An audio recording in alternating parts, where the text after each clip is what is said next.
안녕하십니까. 이병기 선교사입니다.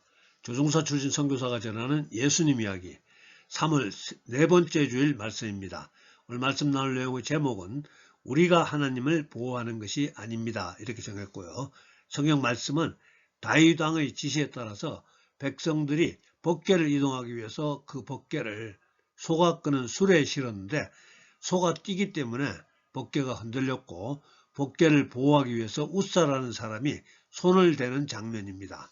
사무엘하 6장 6절에서 7절 그들이 나곤의 타작마당에 이르러서는 소들이 띠므로 웃사가 손을 들어 하나님의 궤를 붙들었더니 여호와 하나님이 웃사가 잘못함으로 말미암아 진노하사 그를 그곳에서 치시니 그가 거기 하나님의 궤 곁에서 죽으니라. 즉 법궤를 보호하려던 웃사가 그 자리에서 즉사했습니다. 지난 시간에 이어서 오늘도 다윗 이야기인데요. 먼저 지금까지 다윗 이야기 요약합니다. 다윗은 왕으로 기름 부음을 받고 그냥 자기 일, 즉 들판에서 양을 치다가 전쟁터의 형들에게 줄 도시락을 갖다 주러 전쟁터에 들렸다가 골리앗과의 결투에 말려듭니다. 그리고 자기가 들판에서 양을 칠 때 사용하던 물맷돌을 던져서 골리앗을 쓰러뜨리고 민족의 영웅이 되는데요. 다윗은 민족의 영웅이 되자 살아있는 권력 사울왕의 질투를 받게 되고 다윗은 그때부터 10년 이상을 사울의 추격을 피해 도망 다녀야 했습니다. 그리고 때가 되어서 사울이 전쟁터에서 전사하고 다윗은 도망자의 신세에서 벗어나 먼저 자기 족속, 즉 이스라엘 12지파 중에 하나 유다 족속의 왕으로 추대됩니다. 한편 블레셋과의 전투에서 전사한 사울의 아들 중에 하나가 살아남아서 사울의 뒤를 이어 나머지 지파를 다스리는 이스라엘 왕이 됩니다. 그리고 사울의 뒤를 이은 이스라엘과 다윗을 왕으로 추대한 유다와는 크고 작은 전투가 계속되는데요. 그러다가 여러가지 복잡한 과정을 통과해서 다윗이 드디어 전체 이스라엘 왕이 됩니다. 제가 참고로 다윗이 왕으로 기름 부음을 받고 왕이 되는 데까지의 대략적인 타임라인을 한번 그려보았습니다. 16세 정도에서 왕으로 기름 부음을 받고 18세에 골리앗을 죽이고 민족의 영웅이 됩니다. 10년 정도 도망자로서의 삶을 살게 되고요. 30세에 유다왕 그리고 37세에 이스라엘 전체 이스라엘 왕이 됩니다. 그러니까 다윗은 기름 부음을 받고 즉 하나님으로부터 소명을 받고 10년 정도 연단의 과정을 겪었다는 것을 알려드리기 위해서 제가 타임라인을 한번 그려봤습니다. 지금부터는 다윗이 전체 이스라엘 왕이 된 이후부터 이야기를 간단하게 소개하는데요.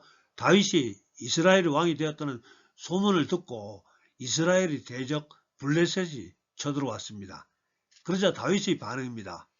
사무엘하 5장 19절 다윗이 여호와께 여쭈어 이르되 내가 블레셋 사람에게로 올라가리이까 여호와께서 그들을 내 손에 넘기시겠나이까 하니 여호와께서 다윗에게 말씀하시되 올라가라 내가 반드시 블레셋 사람을 내 손에 넘기리라 하신지라. 이것이 바로 다윗의 영성을 설명하는 구절입니다. 다윗은 평상시에 하나님과 대화를 하는 관계였다는 겁니다. 그러므로 매번 선택의 기로에서 하나님께 물어보고 하나님 말씀에 의지해서 선택을 한다는 것입니다. 당연히 하는 말씀에 따라 블레셋 군대에 맞섰던 이스라엘은 승리하고요. 그런데 얼마 후에 다시 블레셋 사람들이 쳐들어왔습니다. 다윗도 하나님께 기도했고요. 사무엘 5장 23절에서 24절 다윗이 여호와께 여쭈니 이르시되 올라가지 말고 그들 뒤로 돌아서 뽕나무 숲을 맞은편에서 그들을 기습하되 뽕나무 꼭대기에서 걸음 걷는 소리가 들리거든 곧 공격하라. 그때 여호와가 너보다 앞서 나아가서 블레셋 군대를 치리라 하신지라. 이번에는 하나님께서 아주 세세한 작전 지시까지 해주십니다. 즉 뒤로 돌아가서 기습을 하도록 하는데 걸음 걷는 소리가 들리거든 그때 공격을 개시해라. 당연히 하나님 시키신 대로 부대를 움직여서 대성을 거둡니다. 신기합니다. 자, 우리들도 이런 신기한 일 경험할 수 있으면 얼마나 좋겠습니까? 이제 법궤 이야기로 전환합니다. 원래 성막에서 보관 중이던 법궤가 여러 가지 복잡한 일들을 거쳐서 그때 당시는 이스라엘 사람 아비나답의 집에 보관하고 있었습니다. 자, 그러다가 다윗이 왕위에 오르고 나라가 안정되어 가자 다윗은 법궤를 예루살렘으로 옮겨오려고 합니다. 그래서 특별히 3만 명을 택해서 행군 대열을 편성하고 새 수레에 법궤를 모시고 아비나답의 집을 나서게 됩니다. 이때 아비나답의 두 아들 중에 하나는 수레 앞에, 또 다른 아들 즉 우사가 수레 옆에서 법궤를 지키며 걸어가게 되었습니다. 자, 그런데 오늘 본 말씀이죠. 그들이 나곤의 타작마당에 이르러서는 소들이 띠므로 우사가 손을 들어 하나님의 궤를 붙들었더니 여호와 하나님이 우사가 잘못함으로 말미암아 진노하사 그를 그곳에서 치시니 그가 거기 하나님의 궤 곁에서 죽으니라. 즉 수레를 끄는 소들이 뛰니까 우사는 수레에 실려있는 법궤가 걱정되어서 손으로 법궤를 붙잡았다가 그 자리에서 즉사했다는 것입니다. 참고로 법궤는 언약궤, 여호와의 궤, 증거궤로도 다양하게 부르고요. 법궤는 지금으로부터 3500년 전, 지금 소개하는 이야기의 시점으로부터는 500년 전에 이스라엘 백성들의 출애굽 시에 시내산에서 하나님으로부터 받은 10가지 가장 중요한 율법을 기록한 돌판 2개를 보관한 상자입니다. 자, 그 상자를 만드는 방법은 하나님이 율법으로 자세하게 복잡하게 또 지시하셨고요. 또 출애굽 25장 22절 거기서 내가 너와 만나고 속죄소 위 곧 증거궤 위에 있는 두 그룹 사이에서 내가 이스라엘 자손을 위하여 내게 명령할 모든 일을 내게 이르리라. 즉 하나님께서 법궤 위에 강림하셔서 이스라엘 백성들에게 주실 말씀을 하달하시겠다는 것입니다. 그래서 그 당시 법궤는 하나님의 임재의 상징이었고요. 그래서 이스라엘 백성들이 행군 중에 제일 앞에 법궤를 어깨에 맨 제사장들이 앞장서야 했고, 수경지에서는 법궤를 보관해야 하는 성막을 중심으로 백성들의 장막을 설치했었습니다. 자, 그리고 백성들이 가나안 땅에 정착한 뒤에는 실로라는 곳에 성막을 설치하고 성막 안 지성소에 법궤를 보관하고 있었습니다. 자, 그러다가 복잡한 이유로 이스라엘 사람 아비나답의 집에 보관하고 있다가 이날 예루살렘으로 이동하고 있었던 것입니다. 법궤는 신비한 능력이 있었는데요. 법궤를 메고 전쟁에 나가면 전쟁에서 승리할 수 있었고, 법궤를 메고 강물을 밟으면 흐르던 강물이 멈추기도 했었습니다. 자, 그런가 하면은 법궤는 취급에 매우 주의를 요하는 매우 위험한 나무 상자였습니다. 이스라엘 대제사장은 법궤가 보관된 지성소 안으로 들어갈 때, 즉 지성소의 휘장 안으로 들어가기 위해서는 매우 복잡한 속죄의식을 거쳐야 했는데요. 왜냐하면 죄가 있는 인간은 거룩하고 거룩하신 하나님 앞에 서게 되면 견딜 수가 없다는 겁니다. 예를 들어서 1년에 한 번만 이스라엘 대제사장이 목욕하고 세마포 옷을 입고 향로를 들고 들어가서 지성소에 향을 피우고 다시 숫송아지 피를 가지고 들어가 어디 뿌리고 다시 숫염소 피를 가지고 들어가 어디 뿌리고 그리고 나와서도 또 여러 가지 의식을 해야 합니다. 또 성경에는 없지만 이스라엘 백성들이 예식서라는 미슈나라는 책에는 지성소에 들어갈 때 절차가 너무 복잡하고 위험하니까 대제사장이 되고 맨 처음에 지성소에 들어갈 때에는 발목에는 방울을 달고 또 허리에 밧줄을 묶어서 들어가게 했다고 합니다. 왜냐하면 혹시 실수로 제사 절차를 잘못 지켜서 죽게 되면은, 그래서 방울 소리가 안 나면은 사람들이 밖에서 밧줄을 잡아당겨 죽은 제사장을 끄집어내기 위함이라는 것이었답니다. 그만큼 법궤는 취급의 주의를 요하는 성물이었다는 거고요. 한 번은 이스라엘 백성들이 블레셋과의 전쟁에서 법궤를 들고 나갔다가 전쟁에서 패해 블레셋의 법궤를 빼앗겼습니다.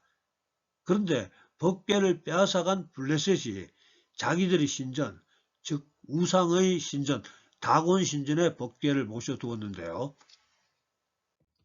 다음날 아침에 일어나 보니까 다곤 신이 넘어지고 다곤 신의 머리와 팔다리가 떨어져 나가버렸답니다. 뿐만 아니라 그 성읍에 독종과 재앙이 닥쳐서 사람들이 죽어나가기 시작합니다. 그래서 급하게 블레셋의 다른 성읍으로 옮겼더니 그곳에서는 더 큰 독종과 더 큰 재앙이 발생했고, 그렇게 여러 성읍을 전전하다가 하는 수 없이 다시 이스라엘로 되돌려 보냈답니다. 그런데 술에 질려서 되돌아오던 법궤를 환영하던 이스라엘의 베세메스 사람들도 호기심으로 법궤를 들여다보다가 70명이 죽게 됩니다.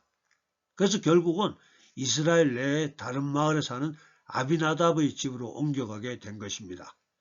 그리고 70년이 지나서 이제 다윗이 법궤를 예루살렘으로 옮기려다가 이런 일이 일어났다는 것입니다. 다윗이 법궤를 옮기기 위해서 3만 명의 행사요원 배치하고 새 수레에 실어 정성을 다해 옮기다가 단지 수레를 끄는 소들이 뛰니까 수레에 실리는 법궤가 걱정되어 손으로 붙잡았던 우사가 즉사했습니다. 도대체 무엇이 잘못되었을까요? 다윗은 화가 나서 행사를 취소하고 그 근처 오벳 에돔이라는 사람의 집으로 법궤를 메고 가라고 하고 자기는 예루살렘으로 돌아가 버립니다. 자, 그런데 사무엘하 6장 11절 여호와의 궤가 가드 사람 오벳에돔의 집에 석 달을 있었는데 여호와께서 오벳에돔과 그의 온 집에 복을 주시니라. 자, 이번에는 법궤를 모시고 있던 오벳에돔이 복을 많이 받았다는 것이고요. 그 소문을 들은 다윗이 다시 법궤를 예루살렘으로 옮기게 됩니다. 자, 이번에는 연구를 많이 해가지고 성경에 기록된 율법 절차대로 더 정성을 담아서 행사를 진행합니다. 먼저 수레를 사용하지 않고 성경에 기록된 법궤 이동 절차대로 제사장들이 어깨에 맵니다. 사무엘하 6장 13절에서 15절 여호와의 궤를 맨 사람들이 6걸음을 가매 다윗이 소와 살찐 송아지로 제사를 드리고 다윗이 여호와 앞에서 힘을 다하여 춤을 추는데 그때 다윗이 베옷을 입었더라. 다윗과 온 이스라엘 족속이 즐거이 환호하며 나팔을 불고 여호와의 궤를 메어 오니라. 자, 다윗은 법궤를 맨 제사장들이 6걸음을 무사히 걸어가자 소와 살찐 송아지로 제사를 드리고 계속해서 행렬을 진행시킵니다. 또한 다윗은 왕의 예복을 벗고 제사 지낼 때 제사장이 입는 예복과 비슷한 옷을 입고 힘을 다하여 춤을 추었다고 합니다. 힘을 다해서. 이렇게 예루살렘 다윗성으로 가서 법궤를 위해 특별히 준비한 장막 안에 그 법궤를 보관하게 되었습니다. 그렇다면 오늘 주요한 주제 중 하나를 살펴보겠습니다. 우사의 죽음입니다. 수레를 끌고 가던 소들이 뛰었고 또 실려있는 법궤가 걱정된 우사가 법궤를 만지다가 즉사했습니다. 즉 떨어지려던 법궤를 만진 것이 그렇게 큰 잘못일까요? 왜 하나님은 우사를 죽이셨을까요? 첫 번째 이유는 성경 율법에 있는 절차대로 진행하지 않았습니다. 신명기 10장 8절 그때 여호와께서 레위지파를 구별하여 여호와의 언약궤를 매게 하며 여호와 앞에 서서 그를 섬기며 또 민수기 4장 15절에 진영을 떠날 때 아론과 그의 아들들이 성소와 성소의 모든 기구 없는 일을 마치거든 고앗 자손들이 와서 맬 것이니라. 그러나 성물은 만지지 말라. 그들이 죽으리라. 즉 법궤를 이동시킬 때는 레위지파 고앗 자손 제사장들이 어깨에 메고 이동해야 하고요. 법궤를 만지면 죽는다는 것을 반드시 기억했어야 한다는 것입니다. 자, 그렇다면 지난번에 블레셋 사람들이 법궤를 이스라엘로 돌려보낼 때 그때도 블레셋 사람들이 수레에 실어서 보냈는데 아무도 다치지 않았습니다. 그 이유는 블레셋 사람들에게는 하나님께서 율법을 까다롭게 적용하지 않기 때문입니다. 그러니까 예수 믿지 않는 사람들이 하나님 율법을 지키지 않는 경우에 특별한 피해가 없다는 것이죠. 즉 예수님을 믿지 않는 자들은 거짓말을 해도 당장 어떤 피해를 입지 않고 오히려 융통성 있는 사람이라고 칭찬받기까지 합니다. 그러나 우리 예수님을 믿는 사람들은 탈선하면 안 되죠. 다칩니다. 왜냐하면 우리는 왕의 자녀들이기 때문입니다. 즉 명예롭게 살아야 되는 종족이라는 말입니다. 자, 그렇다고 넘어지려는 법궤를 지키려고, 즉 법궤를 보호하려고 만진 것을 죽이신다니 너무하신 것 아닐까요? 맞습니다. 대부분 사람들이 의아하게 생각하고요. 저도 솔직하게 하나님이 너무하신다는 생각은 듭니다. 자, 그러다가 유진 피터슨이라는 신학자가 쓴 현실에 뿌리박은 영성이라는 책에 그럴듯한 이유가 들어있었습니다. 한마디로 우리가 하나님을 보호하는 것이 아니고 하나님이 우리를 보호하신다는 것입니다. 자, 다른 말로 하면 선을 넘지 말라 또는 하나님을 정말로 경외하라는 뜻입니다. 자, 다시 하나님은 왜 우사를 치셨을까 하는 질문으로 돌아가 봅니다. 첫 번째는 성경에 기록된 법궤 운반 절차를 지키지 않고, 즉 법궤를 제사장들이 어깨에 매지 않았고요. 두 번째는 법궤가 무너질 것 같아도 절대로 손을 대면 안 된다는 겁니다. 즉 우리가 하나님을 보호하는 것이 아니고 하나님이 우리를 보호하신다는 것입니다. 부처를 믿는 사람들은 석공이 돌을 깨거나 다듬어서 만든 부처 형상을 섬깁니다. 또는 목수가 나무를 깎아 만든 부처 형상을 섬깁니다. 이사야 선지자가 이런 말합니다. 야, 이 사람들아, 나무는 땔감으로 사용해서 방을 따뜻하게 하거나 음식 만들어 먹는 데 사용하고 또 집을 짓거나 가구 만드는 데 사용하면 됐지. 그걸로 충분하지. 그 나머지로 신상, 곧 자기의 우상을 만들고 그 앞에 엎드려 경배하며 그것에게 기도하여 이르기를 너는 나의 신이 나를 구원하라 하는도다. 즉 자기가 만든 부처의 상, 즉 불상 앞에서 절하고 소원 빌고 그럽니다. 사람이 신을 만들어서 소원을 빌고 경배합니다. 또 만든 불상을 집안에 모셔두고 극진히 섬깁니다. 그러다가 불이라도 나면은 자기 목숨을 걸고 과감하게 불 속으로 뛰어들어 그 불상을 구해냅니다. 세상에 불상이 신이라면은 불상이 자기를 섬기는 사람들을 불 속에서 구해야지 어떻게 사람들이 자기들의 신, 불상을 구출한단 말입니까? 그것이 바로 우상 숭배라는 것입니다. 즉 우리가 하나님을 보호한다는 생각이 바로 우상 숭배라는 것입니다.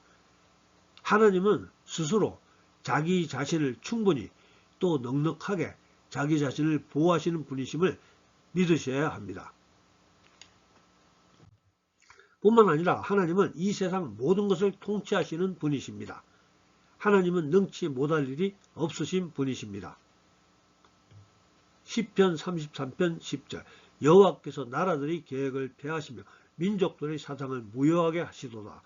하나님께서 우리를 위해서 은혜를 베푸시고 하나님께서 우리나라가 공산주의가 되지 않도록 지키시는 것입니다. 얼마 전에 기드온의 300용사 소개했었죠. 기드온이 나팔을 불자 32,000명이 모였습니다.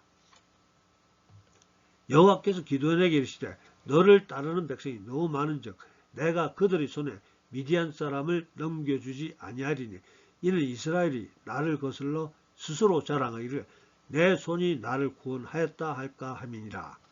그래서 22,000명을 돌려보내고 10,000명이 남았습니다. 하나님은 그 숫자도 많다고 하시면서 300명이 남도록 하셨습니다. 그렇게 해서 기드온의 300용사는 수십만의 적군을 물리칩니다. 하나님의 은혜로. 지난번에 또 소개해드린 사울왕 이야기도 한번 기억해 보시기 바랍니다. 수십만의 적군을 맞이한 사울은 하나님 말씀에 불순종하게 됐고 그 때문에 사무엘 선지자를 통해 심하게 하나님의 책망을 받았습니다. 사무엘이 사울에게 이르되 왕이 망령되이 행하였도다. 왕이 왕의 하나님 여호와께서 왕에게 내리신 명령을 지키지 아니하였도다. 그리하였더라면 지켰더라면 여호와께서 이스라엘 위에 왕의 나라를 영원히 세우셨을 것이거늘 지금은 왕의 나라가 길지 못할 것이라. 이어지는 말씀으로 하나님께서 다른 사람을 사울 대신에 왕으로 세우시겠다고 말씀 주시고요. 그리고 사무엘 선자는 자리를 털고 그냥 자기 길을 가버립니다. 자, 그런데 이상한 것은 현재 이스라엘 군사들은 적군이 두려워서 다 도망가고 하나님께 버림받은 사울왕이 지휘하는 이스라엘 군대는 고작 600명. 사무엘 선자도 전쟁터를 떠나버린 절망적인 상황에서 수십만의 적군을 상대로 이스라엘은 대승을 거둡니다. 여호와께서 그날에 이스라엘을 구원하심으로 전쟁이 베다원을 지나니라. 여호와께서 이스라엘을 구원하심으로를 주목해 보시기 바랍니다. 하나님이 함께 하시면 얼마든지 600명으로 수십만을 물리칠 수 있습니다.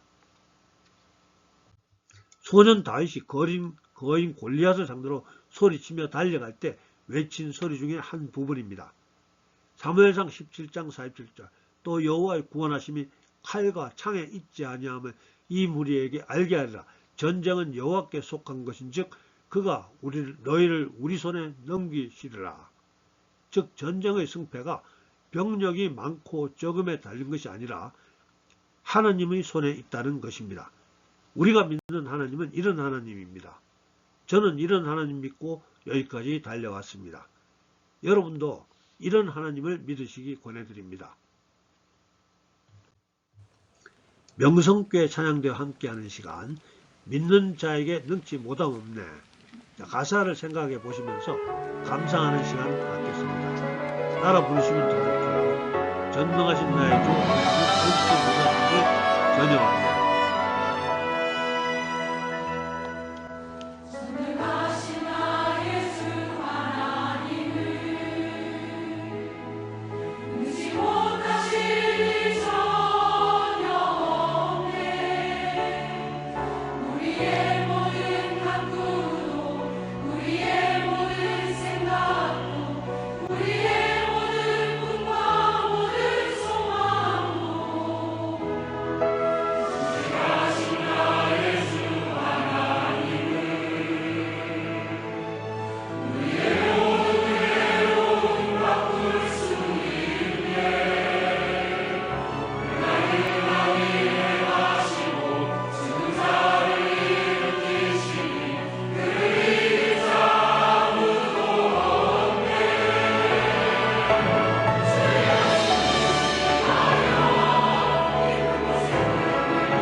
사랑권에 풍성하신 아버지 하나님, 오늘 또 은혜 받기를 원하는 우리 성도들 함께 모여 예배드릴 수 있음을 감사합니다. 오늘 특별히 우리 하나님 위대하심을, 또 우리 하나님 전능하심을, 우리 하나님 능치 못하실 일 전혀 없는 분임을 생각나게 해주셔서 감사합니다.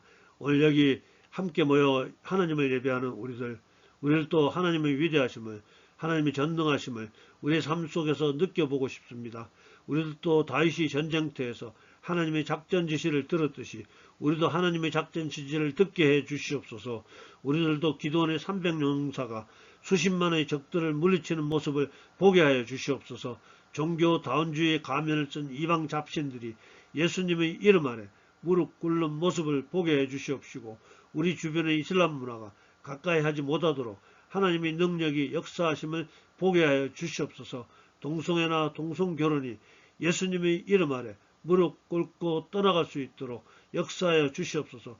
예수님의 이름이 높임을 받는 하나님 나라가 굳건하게 세워질 수 있도록 주님 인도해 주시옵소서. 지금은 우리 구주 예수님의 은혜와 아버지 하나님의 극진하신 사랑과 성령님의 감동, 감화, 교통하심이 오늘 예배에 참석한 우리 모두에게, 또 우리들의 가정과 일터와 섬기는 교회 위에 지금부터 영원토록 함께하여 주시옵기를 간절히 축원하옵나이다. 아멘. 예, 감사합니다. 할렐루야. 다음 주에 뵙겠습니다.